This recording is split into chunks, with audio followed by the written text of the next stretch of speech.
Taste the Daily. Krishnagiri மற்றும் அதன் சுற்றுவட்டார பகுதியில் கடும் பனிமூட்டம் நிலவியது.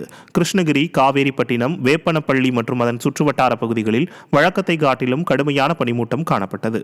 மேலும் அதிகாலை 5 மணி முதல் 11 மணி வரையிலும் சாலைகளிலும் வயல்வெளிகளிலும் புகைமூட்டம் போல கடும் பனிமூட்டம் காணப்பட்டதால் வாகன ஓட்டிகள் முகப்பு விளக்குகளை எரியவிட்டபடி சாலையில் சென்றனர். நாமக்கல்லில் தண்ணீர் தொட்டியில் மூழ்கி தாய் மற்றும் 2 மகன்கள் உயிரிழந்த சம்பவம் சோகத்தை ஏற்படுத்தியது. பரமத்தி சாலை போதுப்பட்டி காலனியை சேர்ந்தவர் இந்துமதி. இவரது 3 வயது மகன் யாத்விக் ஆர்வின் வீட்டின் முன்பகுதியில் நிலத்தடி தண்ணீர் தொட்டியில் தவறி விழுந்தார். அதை கண்ட இந்துமதி 11 மாத கைக்குழந்தையை இடுப்பில் வைத்துக் கொண்டு சிறுவனை காப்பாற்ற முயன்ற போது தண்ணீரில் தவறி விழுந்ததில் மூவரும் நீரில் மூழ்கி பரிதாபமாக உயிரிழந்தனர். சிவகங்கை மாவட்டம் காரைக்குடி அருகே ஸ்ரீ லலிதா முத்துமாரியம்மன் கோயிலில் மகா கும்பாபிஷேக விழா சிறப்பாக நடைபெற்றது. மீனாட்சிபுரத்தில் உள்ள ஸ்ரீ லலிதா முத்துமாரியம்மன் கோயிலில் விழாவையொட்டி யாகசாலையில் பூஜை செய்யப்பட்ட புனித நீரை கோபுர கலசங்களில் ஊற்றி கும்பாபிஷேகம் நடைபெற்றது. இதில் ஆயிரக்கணக்கான பக்தர்களுடன் அப்பகுதியில் உள்ள ஏராளமான இஸ்லாமியர்களும் பங்கேற்றது மத நல்லிணக்கத்திற்கு எடுத்துக்காட்டாக திகழ்ந்தது.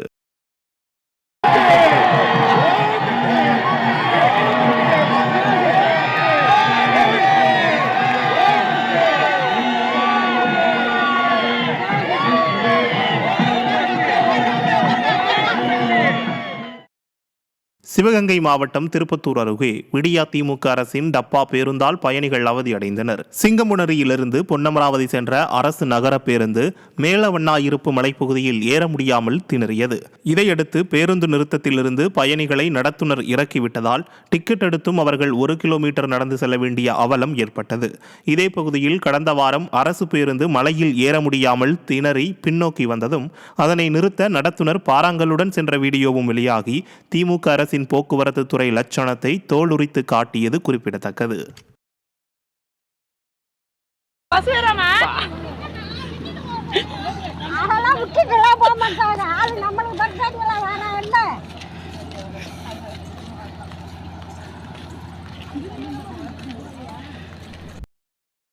கடலூர் மாவட்டம் சிதம்பரத்தில் டாஸ்மாக் கடை திறக்க தாமதமானதால் மது வாங்க வந்தவர்கள் தர்ணா போராட்டத்தில் ஈடுபட்டது பரபரப்பை ஏற்படுத்தியது.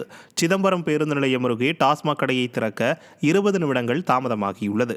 இதனால் மது வாங்க வந்த நபர்கள் பொறுமை இழந்து நுழைவு வாயில் முன்பு முற்றுகையிட்டனர். ஸ்கேனிங் முறையால் தாமதமானதாக பணியாளர்கள் கூறிய நிலையில் திறனற்ற ஸ்டாலின் அரசு ஸ்கேனிங் முறை என்று கண் துடைப்பு நாடகத்தை அறிவித்தாலும் டாஸ்மாக் கடையில் 10 ரூபாய் கூடுதலாக வசூலிப்பது தொடர்வதாக மது வாங்க வந்தவர்கள் குற்றம் சாட்டினர்.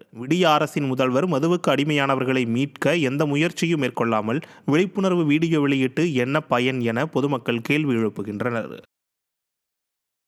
தருமபுரி மாவட்டத்தில் புகழ்பெற்ற சுற்றுலா தலமான ஒகேனக்கல்லில் அடிப்படை வசதிகள் குறைபாட்டால் சுற்றுலா பயணிகளின் வருகை நாளுக்கு நாள் குறைந்து வருகிறது.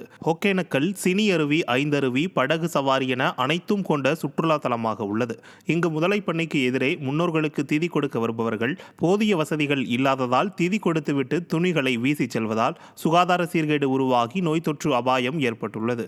மேலும் சுற்றுலா பயணிகளின் வாகனங்களுக்கு ஊராட்சித்துறை சார்பில் அதிக கட்டணம் வசூலிக்கப்படுவதாகவும் புகார் எழுந்துள்ளது. இதனால் நாளுக்கு நாள் சுற்றுலா பயணிகளின் வருகை குறைந்து வரும் நிலையில் நிர்வாக திறனற்ற திமுக அரசு இதையெல்லாம் கண்டுகொள்ளாமல் மெத்தனமாக இருந்து வருகிறது.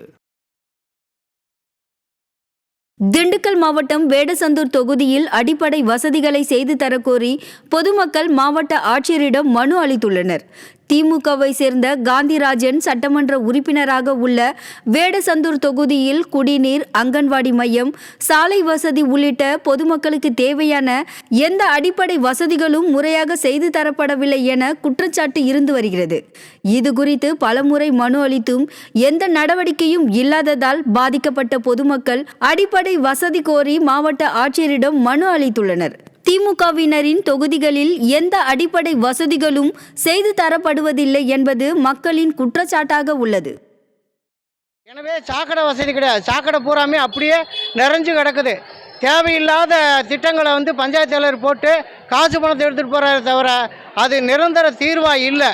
எனவே எங்களோட அடிப்படை வசதிகளான வீட்டுமனை, சுகாதார வசதி, சாக்கடை வசதி, சுடுகாட்டு வசதி, இப்படி அடிப்படை வசதிகளை செஞ்சு கொடுக்க வேண்டி இங்கே கலெக்டர் ஆஃபீஸில் மனு கொடுக்க வந்திருக்கிறோம். நாகப்பட்டினம் மாவட்டத்தில் நெல் அறுவடை பணி தீவிரம் அடைந்துள்ள நிலையில் பெல்ட் மாடல் அறுவடை இயந்திரம் இல்லாமல் விவசாயிகள் சிரமம் அடைந்துள்ளனர். சில தினங்களுக்கு முன்பு பருவம் தவறிய மழை பெய்து சம்பா நெற்பயிர்கள் சாய்ந்து அறுவடை செய்ய முடியாமல் போனது. இந்த நிலையில் நெல் மணிகள் சாய்ந்து கிடக்கும் நெற்பயிர்களை அறுவடை செய்ய அரசின் சார்பில் 3 பெல் டைப் மாடல் அறுவடை இயந்திரம் மட்டுமே உள்ளது. இதனால் போர்க்கால அடிப்படையில் பெல் டைப் அறுவடை இயந்திரத்தை கிடைக்கும்படி செய்ய வேண்டும் என ஸ்டாலின் அரசின் மாவட்ட நிர்வாகத்துக்கு விவசாயிகள் கோரிக்கை வைத்துள்ளனர். ஆனா அவங்க 2800 ரூபா ஒரு மணி நேரத்துக்கு வாங்குறாங்க பெல்ட் டைப் அறுவடை இயந்திரத்துக்கு. அதுவும் கிடைக்கல. இதனால விவசாயிகள் மிச்சம் மீதி இருக்கிற அந்த நெற்பயிர்கள் அறுவடை செய்யலான்னு பார்த்தா அதற்கும் வாய்ப்பு இல்லாம இருக்கு. இன்னும் ஒரு 2 தினங்களில் மிகப்பெரிய அளவுல மறுபடியும் பருவம் தவறுற ஒரு மழை வருது அப்படின்னு சொல்றாங்க. அப்படி வரும்போது இந்த விவசாயிகள் என்ன செய்யறது? மீதம் இருக்கிறதே அப்படியே போட்டு அறுவடைக்கு பண்ண முடியாத ஒரு சூழ்நிலை ஏற்பட்டுரும். விருதுநகர் மாவட்டம் சிவகாசி அரசு கலைக்கல்லூரியில் கௌரவ விரிவுரையாளர்கள் பணியை புறக்கணித்து உள்ளிருப்பு போராட்டத்தில் ஈடுபட்டனர். சிவகாசி அரசு கலைக்கல்லூரியில் பணிபுரியும் விரிவுரையாளர்கள் பணி நிரந்தரம் செய்ய வேண்டும். பல்கலைக்கழகம் மானிய குழு பரிந்துரைப்படி குறைந்தபட்ச ஊதியமாக 50,000 ரூபாய் வழங்க வேண்டும். பணி பாதுகாப்பு ஆகிய கோரிக்கைகளை வலியுறுத்தி போராட்டத்தில் ஈடுபட்டனர்.